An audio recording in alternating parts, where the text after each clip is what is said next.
Hello and welcome to ThePrint. I am Sourav Barman. In this episode of ThePrint SoftCover, we'll be having the digital launch of the new Penguin publication, The Daily Model, authored by Jasmine Shah, who is with us in the studio. Uh, the book is essentially a deep dive into the governance model of the AAP government. Over the last decade, they have been in power. And who better to narrate the story than Jasmine, who's been the driving force behind many of these reforms, and in some cases, he's also the brainchild. And of course, now he's of course a politician too, and you have the Delhi elections down the corner. So in this discussion, we'll talk about the book, and we'll also talk about politics. Welcome, Jasmine. Before we go into the book, let me start by asking you about your journey. You are going by your academic qualifications. You are a graduate from IIT Madras, and you went on to pursue a master's in public administration from the Columbia University. Subsequently, you worked with JPAL and also one more company, Janagraha in Bangalore, right? Non-profit working And on policy. yeah, so eventually you decided to become a part of the AAP's journey. How did you make that call? So, after graduating from IIT Madras and working for a few years in the corporate sector, I really felt that the country needed more talented, more committed, more passionate people working on the real challenges that affect the millions. I'm talking about poverty issues, infrastructure issues, basic delivery of government services, bijli, pani, roads, traffic, all of these things. And I somehow felt that was my true calling. So I started, and I was very clear from the beginning that I wanted to work at the policy level, because country of a scale like India, and the fact that we are a robust democracy, working through the institution of the government is the surest way to impact the lives of the masses. So I started working on policy reform, policy advocacy. I was part of this institution named Janagraha in Bangalore. Then I joined the Poverty Action Lab. So at Janagraha, you're also part of the campaign, the Jaago Re campaign? That is right. So the Jaago Re. So at that time, I still consider myself young, but I was more young at that time, and I got my vote registered for the first time. And I was, so I had this awakening that, at all levels, I need to be very active. And I realized that the process was a real pain to get somebody registered to vote. And I realized that, probably that's the reason why the youth are not registering. And we made an online site. It was a national campaign. We managed to get around 6 to 7 lakh young voters across all the major urban areas of India to register. So it was a highly successful campaign. That was my first grassroots kind of an experience. And I realized that I wanted to learn about governance and policy. And that's why I went to Columbia University, did my MPA. I was a Fulbright fellow. When I came back, so this transition to politics, coming to your question, was actually quite seamless. It didn't feel abrupt, because when I came back, I set up JPAL's policy office in India. I was working with 10 state governments advocating for policies. But I realized that every time we used to go, I remember myself and Dr. Vijay Banerjee, who was founder of JPAL and Nobel Prize, now we know that. We went to many government meetings, and it always felt that we are pushing against the wall. Like we are the only ones who felt saying, education pay, let's take some of these evidence-based interventions, let's scale them up. Like after hours and hours of conversation, maybe some bureaucrat or some politician would say, chalo theek hai, 50 crore, 10 crore ka koi pilot kar lete. And that commitment was always lacking. And when the AAP government came to power in 2015, I actually approached Mr. Sisodia and Atishi, his advisor, and I talk about it in the preface of the book, as this JPAL policy head. And I approached them because in the first budget, they announced that they're doubling the education budget. And I think for a lot of people in the civil society, our ears stood up, saying that here's the money that's actually putting money. But I wanted to see what was the real commitment. Whether they wanted to sort of go and work with institutions who have experience and knowledge, or did they have some other ideas? So I went and met them, and that meeting lasted 3 hours. And they were very, very serious. They were very, very methodical in approaching what they wanted to do in education.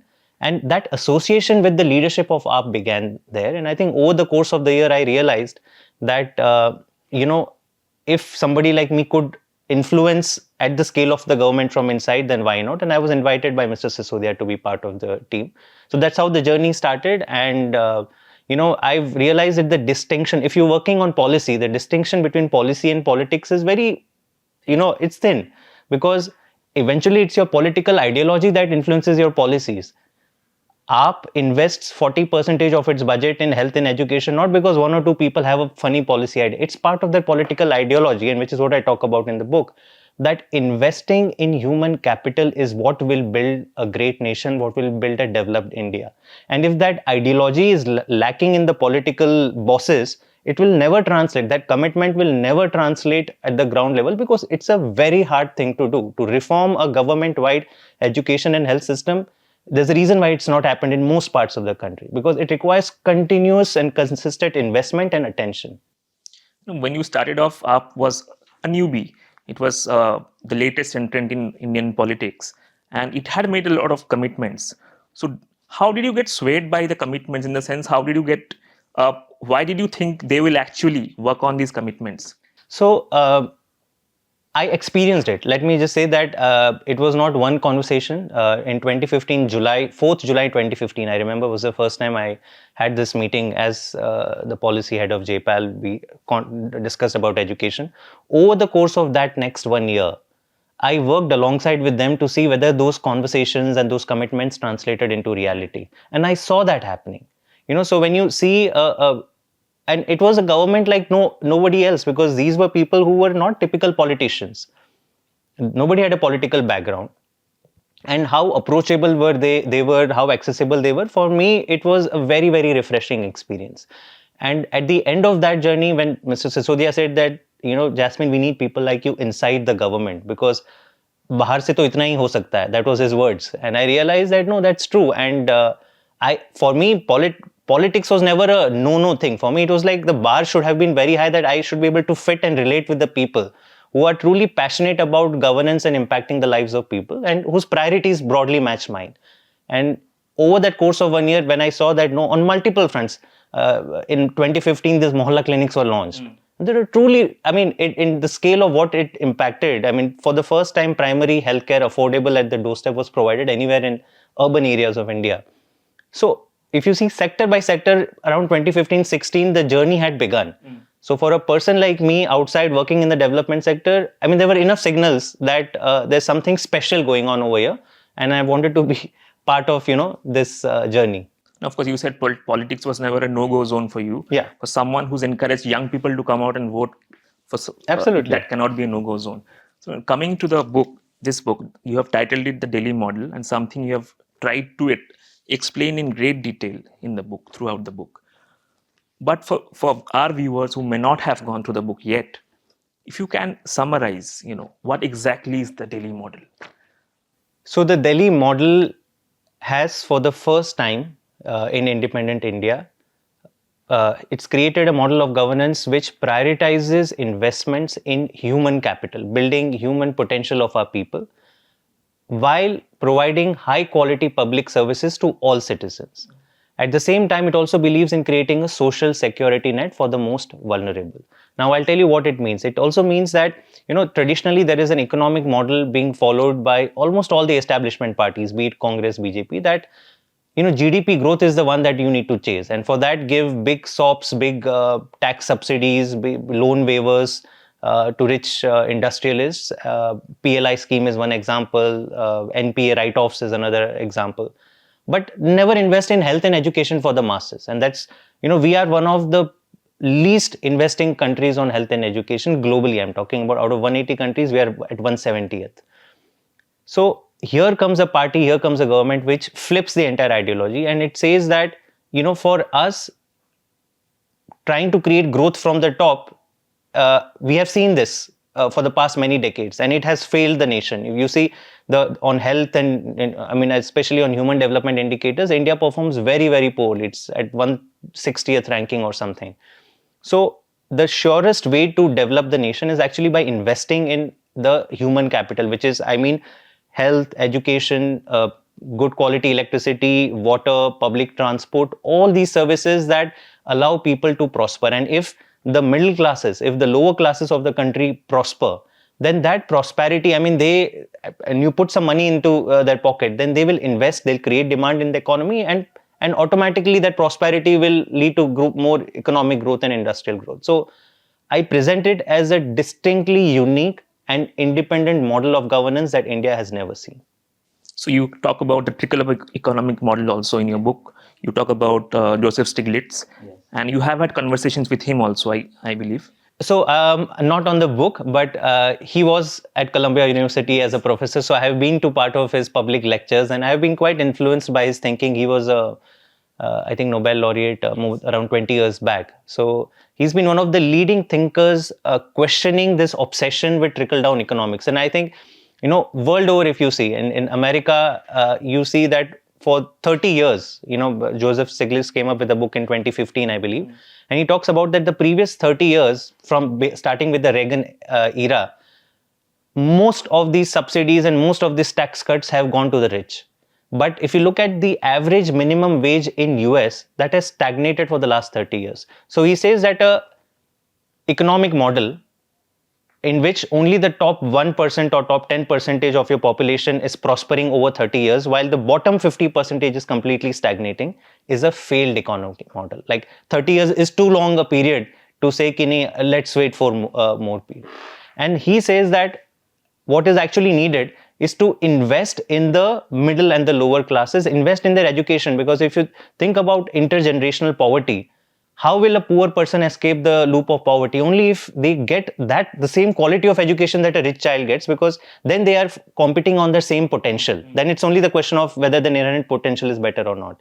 Similarly, for infrastructure, healthcare and all of these things. So he gives an interesting word of trickle-up economics, which I talk about. Yeah.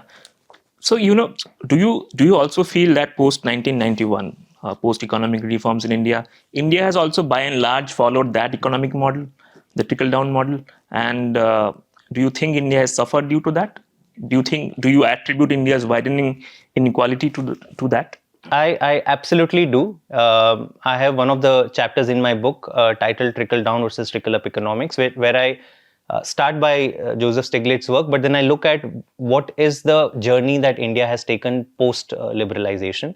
And that is why I say that, at the end of the day, and this might sound strange to your viewers, that the economic ideology of the BJP and Congress is the very same.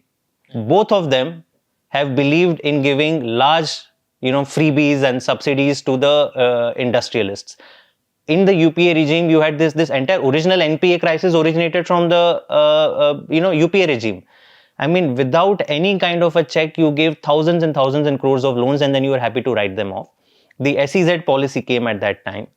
But when you ask about did they invest in health and education? No, absolutely. I mean, our education and health spending at the national level has stagnated since 1968. The Kothari Commission came up with this, saying that on education we should be spending 6% of our GDP. We spend less than 3%. After 50 years, we have not been able to move the bar. Similarly, on health, what I make the point in this book is that during the last 10 years in the BJP regime, we have gone even worse, because maybe the Congress was not articulating its approach as trickle down, though they were following it. BJP they are unabashedly trickle down proponents. And that is exactly what the Gujarat model is, which is you spend everything on giving tax subsidies. In fact, the biggest corporate tax cut in Indian history was given in 2019, due to which we are losing 1 lakh crores of budget, the revenues every year. And what has the government done to now take care of it? It has actually cut down health and education budget. So rather than increasing in the last 10 years, and I have all the numbers, that our education and health budgets are actually reducing, which is what the dangerous trend is.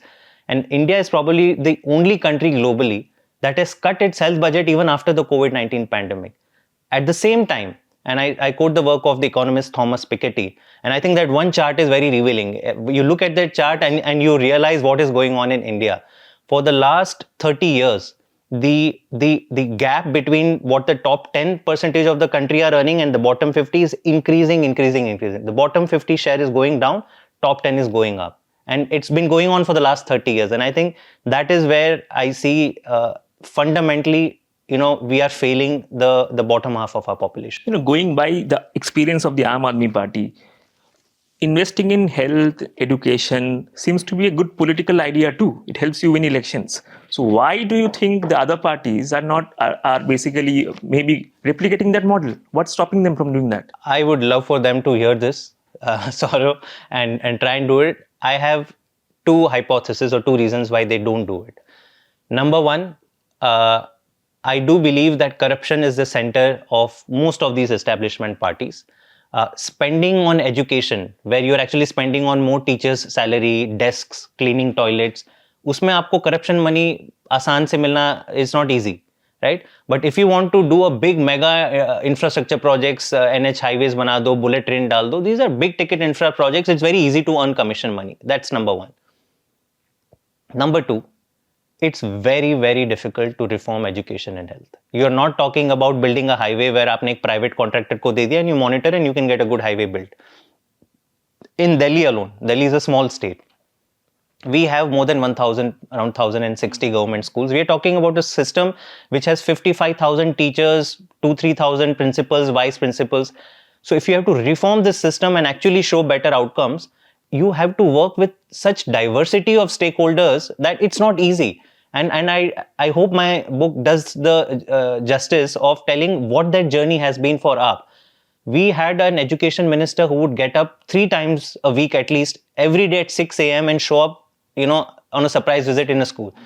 For teachers and principals to know that हमारा education minister कभी भी आ सकता है, would interact with us, would motivate us. So the entire system, it was not about just building some infrastructure. The entire confidence of the system has leaped because of these reforms. And it took a lot of that's why I say it's not policy alone. Political will and political commitment were at the crux of what this Delhi model is. If our leadership did not believe कि नहीं education और health को सुधारना है, हमें लग के करना है, we have to be day in and day out, motivate our people, understand their issues. Many teachers told us that you're telling us to do 100 things, but we have 10 problems. But nobody was willing to listen to them. And some teachers were saying कि ये तो बड़ी बड़ी बातें करते हैं लेकिन एक ट्रांसफर करने के लिए पॉलिटिशियन हमसे कट लेते हैं, तो आप like how do we believe that you really care? So I think it's second reason is it's actually very difficult. Only if you're truly committed will you be able to do it and then get votes on the name of. You also spoke about how difficult is it to work with a lot of stakeholders. Now, you are someone who could have been perceived as an outsider by the bureaucracy when you first started working with the government. And I believe you are not really embraced with wide open arms by the entrenched bureaucrats. So how difficult was that to surmount that challenge? So, see, it has been difficult, I would say. Over the years, it has become easier. But let's imagine how typically a state government works anywhere in India. Typically, the politician is the one who doesn't understand or doesn't understand the nuts and bolts of the policy making. Broad vision है कि हमको ये highway बनाना है, हमको ये करना है, अब आप देख लीजिए. It ends there. So the power of drafting and crafting policies and the nuances of policy making was always with the bureaucracy.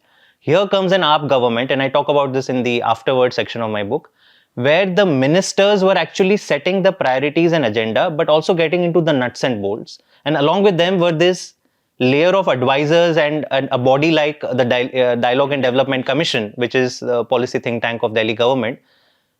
Many of these policies were given to us. So perhaps a health secretary would have felt ये तो मुझे बनाना चाहिए था, DDC क्या कर रही है? So yes, we challenge the status quo, but I believe at the end of the day, it's the quality of the value that you add that does get noticed. Over the years, DDC had established itself as an institution that was known for very serious, very rigorous kind of a policy making. Be it the electric vehicle policy we drafted, the solar policy, many stuff on transportation, environment, all of that. So most of the, because I also believe that 80% of the bureaucrats are committed. They also want to see good.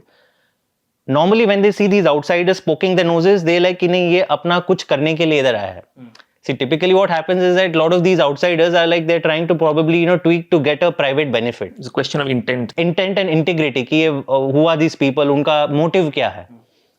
But when you're there, you are slaving with them day and night, and they see you over the years. They realize कि नहीं अच्छे लोग हैं, and they have a competence, they have a background, and they'll only add. So I think 80% of the bureaucrats eventually accepted us, but there were a small chunk which will always feel कि ये तो हमारा काम है. So we have spoken about governance. Delhi is going to elections in 2 months, And we have seen Arvind Kejriwal and Atishi, who is now the chief minister, making announcement after announcement. You have one entire chapter on fiscal prudence in your book. And I want to talk about the recent promise that of monthly payout of rupees 2100 for women. So now we know that many states like Maharashtra and Karnataka have announced and implemented similar schemes. Yeah. So now a question has come up even from your own finance department in terms of how Delhi has very limited borrowing powers and Delhi has limited sources of raising revenue. So Delhi cannot really compare itself with large states which have implemented similar schemes. So how do you plan to do that? What fiscal implications will schemes like this have? Yeah.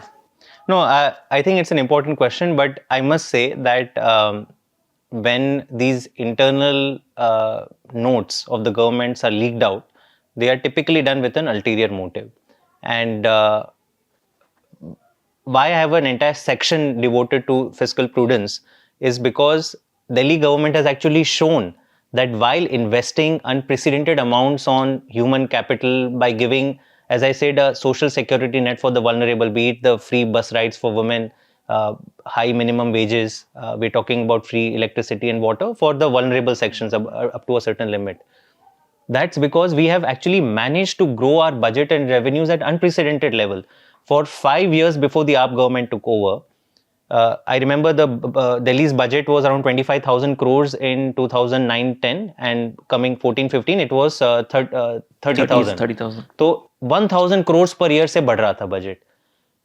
After 2015, it started growing at 4 to 5,000 crores per year. So there was a 5x increase in the increment of, at the percentage at which it was increasing. And today we have increased our budget by 2.5 times. From 30,000, today we are at 75,000. How has that happened? Because there is an honest government. So we have worked on two levers. How have we created fiscal space? One, we have ensured there is no leakage in revenue collection, tax collection, and usse budget बढ़ाया. Second, we have actually clamped down on all the inefficient spending in the government. I have seen this from inside Sourav. The wiggle room that you have to cut down on useless, inefficient spending is huge. And just one example is, before these frugal mohalla clinics came into the picture, for primary care, Delhi government used to build these dispensaries which were like multi-story structure at 5 crore rupees. काम वही था, आपको दवाई देंगे और ये दवाई भी नहीं मिलती थी, वो अलग बात है. We built mohalla clinics at 20 lakh, small pota cabin, air condition. वो air condition भी नहीं था. But we did it at 20 lakh rupees.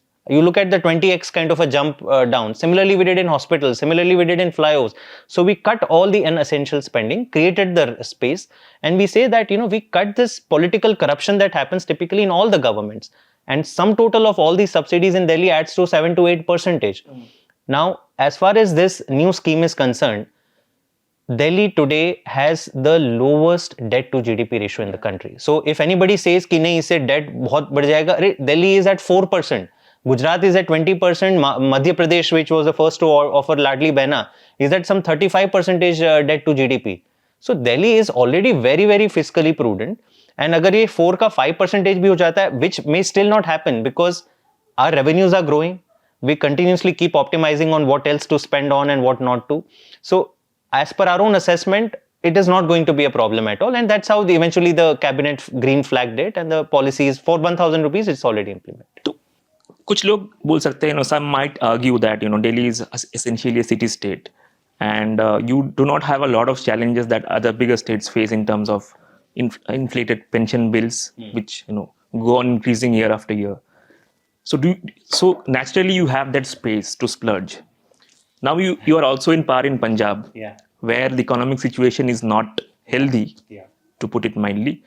So are you finding it challenging to replicate the Delhi model in Punjab?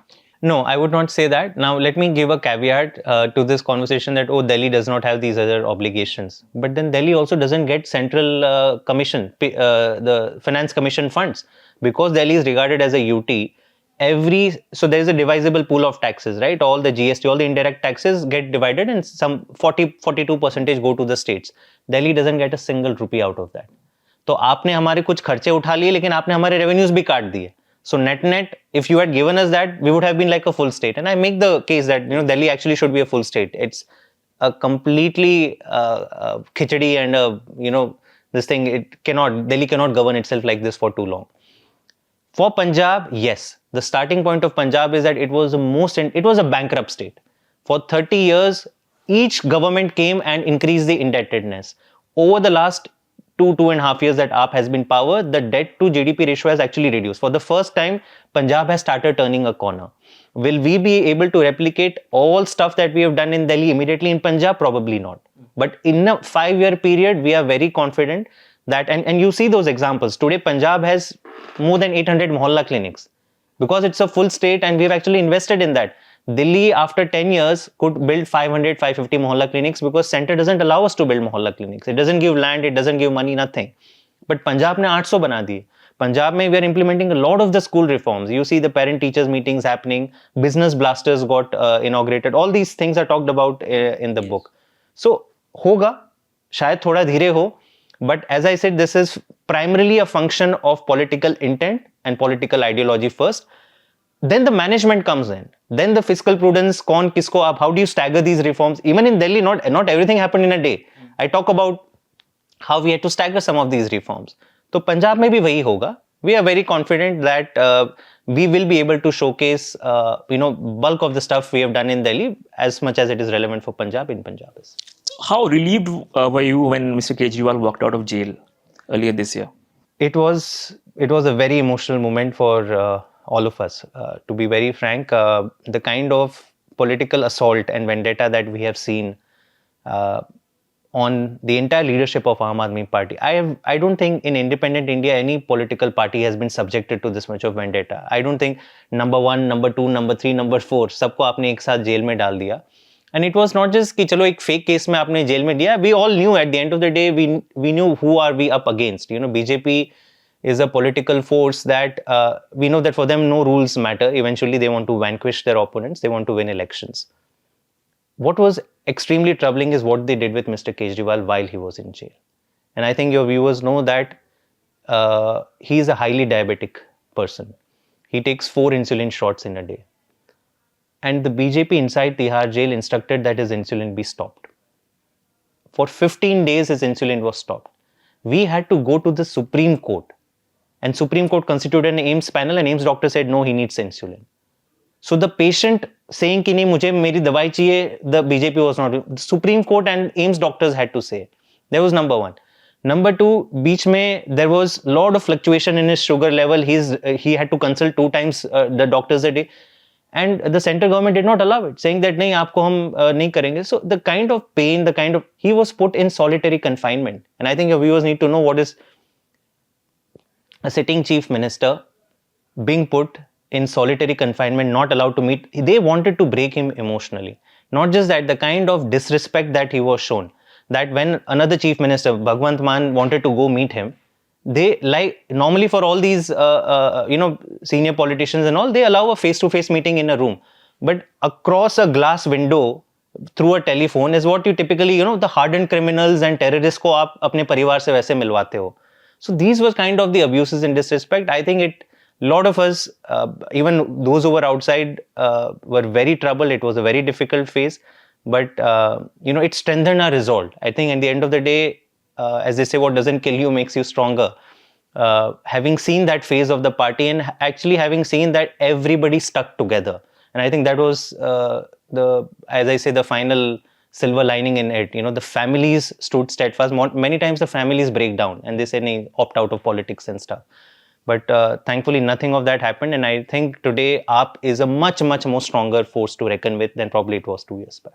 Jasmine, I've known you for close to a decade now, if not a decade. And when we first met, I think you were working as the advisor to the then Transport Minister, Kailash Gehlot, who recently decided to join the BJP. How did you feel personally when he took that decision, and do you have any message for him? So, Sourav, I think all of us who have joined part of this journey joined because we believed in a larger political ideology. We believed in Kaam Ki Rajniti and the path that AAP has given to India's politics. Personally, I enjoyed my time working with Mr. Kailash Gehlot, and certainly it emotionally it didn't go well for me that a person like him decided to jump ship. I don't think much needs to be said on that. We know in fact, not just him, there was another AAP minister, Rajkumar Anand, who jumped ships a few months ago. And everybody knows that on both of these two people, there were IT cases going on, ED cases, CBI cases going on. Okay. And it's unfortunate that they have joined this trend that has become in some among some politicians who are subjected to CBI and ED raids, that we will rather jump ship and make our peace, which is now what everybody calls as washing machine politics of BJP, rather than stand our ground and prove ourselves to be right. Of course, it's not easy, and I'll give an example of Satyendra Jain. He was subjected to similar kind of raids and torture and stuff, and eventually he spent 2 years in jail. But he's come out unblemished. Nothing has been proven. Obviously, his family suffered. He has suffered. I can only say that probably not everyone can decide to go through that, turmoil. I can only wish him well. I don't want to speak ill about anyone. You also spoke about how families often break down when agencies go after you, and so what has been the conversation that you had with your family when the AAP was going through that crisis, when top leaders were in jail, when the LG had certain objections to your appointment as the vice chairman of DDC? Yeah. No, it was that there have been cases filed against me. LG has filed cases. I was summoned by ED also in one of the cases. I think all of us who are been at the leadership of AAP, not one person has been spared of some kind of, I would say, agencies going after you and stuff. It has, when we joined politics, Sourav, and I believed that there was a space for good, honest people to be in politics and do their job well. I felt that the worst kind of Indian politics is past us. But I think the last few years has shown that people are still as vindictive. If they feel that you are a threat to them, they will go after you. But I draw strength, and our families draw strength from the collective strength of everyone around us. Today, knowing that Manish Sisodia ji's family, and his was an extreme case where his wife was extremely unwell. He was the only caregiver. And BJP and the center did not allow him to even get bail and anything of that sort. But they didn't break down. Arvind ji's family did not break down. Satyendra ji's family did not break down. To see all of them standing their ground, and then you realize that आपके ऊपर तो फिर भी कम बीत रही है. Yes, it is not what you expected when you said that you will be in active politics.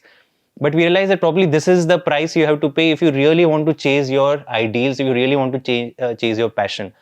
Not doing what you do is not an option. I think we've come too far in the journey to say, and we've seen the proof. I think if AAP had not been able to do the kind of miraculous work, today if I go on the streets, I see electrical vehicles. I know that part of it has been what we started back in 2020. When I go to government schools, see smiling children, all of this wouldn't have happened if AAP wasn't there. तो उसके लिए अगर थोड़ी कीमत चुकानी पड़े, I think you see it as a part of the journey. Last Sunday during the launch of your book at the Constitution Club of India in Delhi, Mr. Kejriwal spoke about how the AAP essentially defeated the BJP's politics of polarization in the 2020 elections through its Kaam Ki Rajniti and governance. But do you think that is the full story? Because we have seen the AAP dabble with sort of religiosity and symbolism, in terms of having a televised Lakshmi Puja or talking about Hanuman Chalisa, taking out Shobha Yatras.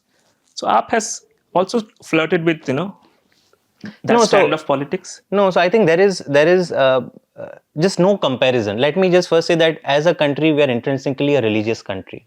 And if our leaders who are believers, I mean, these are all, Mr. Kejriwal has always been an Hanuman Bhakt, for ages. And, to say that we will not talk about religion at all, I don't think we felt ourselves comfortable. We are proud. I'm a Jain. If somebody is a Hindu and they're a proud Hindu and they indulge in their practices, so be it. But using religion as a divisive force, you would have never seen AAP ever doing it. I think the beauty of India is, we are a potpourri of religions. We celebrate all religion. We celebrate Christmas. We celebrate, during Ramzan. We have Diwali. Everybody celebrates and everybody showcases. And we go to each other's functions and stuff. That is what ye jo Ganga Jamuna Tehzeeb, and especially being in Delhi, people are known for that. When did our politics ever become about saying that, no, we will never even talk about religion? But using religion as a divisive force to divide some people, to polarize some people, I don't think AAP has ever flirted, and AAP will never flirt with that kind of politics. For us, this is a part of our national identity. It is a part of our individual identity as leaders of AAP. But when it comes to seeking votes, to seeking a mandate from the people, our work is what we keep. And you've known that. You've seen us. We are the only political party who goes and says कि अगर हमने काम किया है, अगर हमने आपके बच्चों को शिक्षा दी है, स्वास्थ्य दी, तब आप हमें वोट दो. Otherwise, don't give vote to us. No other politician, no other party will be ever going and saying ki, if we have transformed your government schools, sarkari aspatal, then vote for us. But we do that because we know that that is eventually what matters to the people. So of late, why have you been talking about the Rohingyas so much? That like Rohingyas have really infiltrated Delhi. They've settled in large numbers. Sourav, I think let's look back. This entire narrative was created by BJP. Okay, and it's a very convenient narrative because come elections, and you'll recall last time also they had started talking about it. For BJP, and we know that BJP never wants to talk about its work. If today's Delhi's elections were to be discussed only on work, we will be talking about health, education, electricity, water. BJP will be answerable for the law and order situation in Delhi. Everybody knows that Delhi police comes under Amit Shah and the Home Ministry. And today Delhi has become the crime capital. You see the highest instances of rapes, kidnappings, gangsters, extortion calls, all of that. तो उस पे तो आप बात ही करने के लायक नहीं हो. So they created this Rohingya narrative that, oh, there are large number of Rohingyas. So we had to respond to that. Keeping quiet means that BJP will run away with the narrative and try and create this false perception कि आप कुछ कर रहे हो.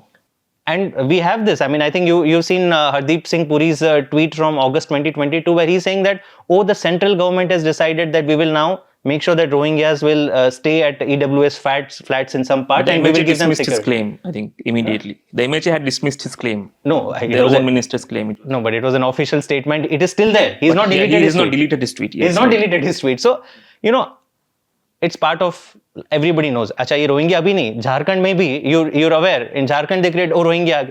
तो मुझे ये समझ में नहीं आता कि in every state that BJP goes to polls and where it knows it is losing, in Jharkhand they lost, where they know it is losing, suddenly Rohingyas appear 2 months before the elections. So it shows that this is the dirtiest politics of its kind. We have to give our clarification, but otherwise we will talk about our work. That is what our agenda is. So Delhi voted overwhelmingly for you in 2015, in 2020, in 2013 to some extent as well. And this time, so last time when you won the elections, you spoke about education, your achievements in the areas of schools, health, hospitals, mohalla clinics, transport, power, and water. So do you think this narrative is going to work this time as well? I believe, because for the major part of the last 5 years, you could not really work. You were hamstrung by so many challenges. No, I would say last 5 years it saw more challenges than the previous 5 years, also because the first 2 years we had COVID, and then the last 2 years our leadership was attacked. But I would not say that we have not been able to do much. We have done a lot of things in the last 5 years. I mean, the entire work I talk about the electric vehicle policy that was implemented in 2020. Many reforms under the education. We've come up, I'll give a very interesting statistic. Delhi has created a new board of school education, which is at par with the IB. And we've set up a chain of 55 Ambedkar schools of specialized excellence. Such is the demand for these specialized schools that in this current financial year, we have received 1,44,000 applications for 6,000 new seats in the Ambedkar school. So an acceptance rate of 4%, which is what Harvard and MIT have. ये सारा पिछले 5 साल का काम हुआ है. 70% of the students from Ambedkar schools who appeared for IIT JEE examination, they cleared JEE mains. So we have moved the bar. We're expanding our healthcare infrastructure. More mohalla clinics have come up, and I talk a lot about it. Power is one thing which we don't speak about much, nationally. But Delhi today is the only state that provides 24/7 power. For the last 10 years, Delhi has ensured that the tariffs do not rise. It is unheard of, unprecedented that over a decade, a state has ensured that tariffs do not rise. Actually, tariffs have gone down in Delhi. तो ये सारा काम हुआ है. Are we saying that हमने सब कुछ कर दिया जो करना था? No. Some of these things have been stalled. We have talked about a roads project. We wanted to transform and modernize Delhi's roads, and that is still a work in progress. Yamuna cleaning is another work in progress. I talk about one chapter is there on Yamuna cleaning, and the fact that we've increased the capacity of, we've actually made sure sewer lines actually reach unauthorized colonies, which has never happened. Yeah. Close to 4,400 kilometers of sewer lines. So a lot of work has happened. I feel a lot more will happen. And people, we have an abiding faith. BJP has an abiding faith that politics of polarization will work in election after election. I think AAP comes with an abiding faith that काम की बात करो, लोगों के जीवन के जुड़े मुद्दे पर बात करो, and show the delivery and tell people you have delivered, and that will reap benefits. काम की राजनीति will work after election. We believe it will, and even if it doesn't, this is all that we know, and this is all that we will stick to. AAP's USP and AAP's hallmark was its common man image. Mr. Kejriwal often talks about him being sabka beta, sabka bhai. So, from that perspective, do you think he's moving into that residence, which the BJP calls Sheesh Mahal? Do you think that dented that image to some extent? And was it a wise decision to move there? See, I feel BJP had to create some issues. And again, I think at the end of the day, the people of Delhi, the masses care about कि आपने हमारे लिए क्या किया, right? The house that Mr. Kejriwal moved into is the official chief minister's residence of Delhi. And there is no balance. I think it's an entire complex, right? There are offices, there are a lot of things. I think it was built at around 30 crore. Nobody knows that the chief ministers of BJP ruled states stay in 100 crore. The prime minister's residence is 500 crore. Vice president's enclave is some 800 crore. So there's just no comparison. But and it is not his private residence. At the end of the day, if you are a functioning chief minister, you need certain facilities, you need to be able to hold large meetings, and whoever tomorrow becomes the chief minister, kal ko agar koi aur party aati hai, they will stay there. So yes, you had to create some controversy, you created it. I feel personally that the people of Delhi will judge Arvind Kejriwal ji for the work that we have done, and how they've impacted their own lives. Before we wind up, I'll have one last question for you. You have initially worked largely in the shadows. You were the backroom boy of the party. And after every election victory, we had these election stories about who are these backroom boys, who scripted the success of the party. Now you are not really in the backroom. You are also the front and the center. You are very much visible. You have a visible presence in the party in public. Do you plan to also contest elections someday? So I am part and parcel of AAP. And whatever we do is something that the party collectively decides. Yes, in active politics, I would say at some day, it's not happening in this assembly elections. But for me, this is the journey that I have chosen. And I'm blessed that whatever opportunity the party has given me to be a national spokesperson, to head the think tank of the government for so many years, and to work with the leadership, for me, it's already been a privilege. Whatever responsibilities have been given, and I hope to continue serving the party in whatever manner and means that we collectively decide. On that note, thank you so much for this very engaging conversation. Thank you so much, Sourav. It's all my pleasure. best wishes for this book. Thank you so much. Thank you.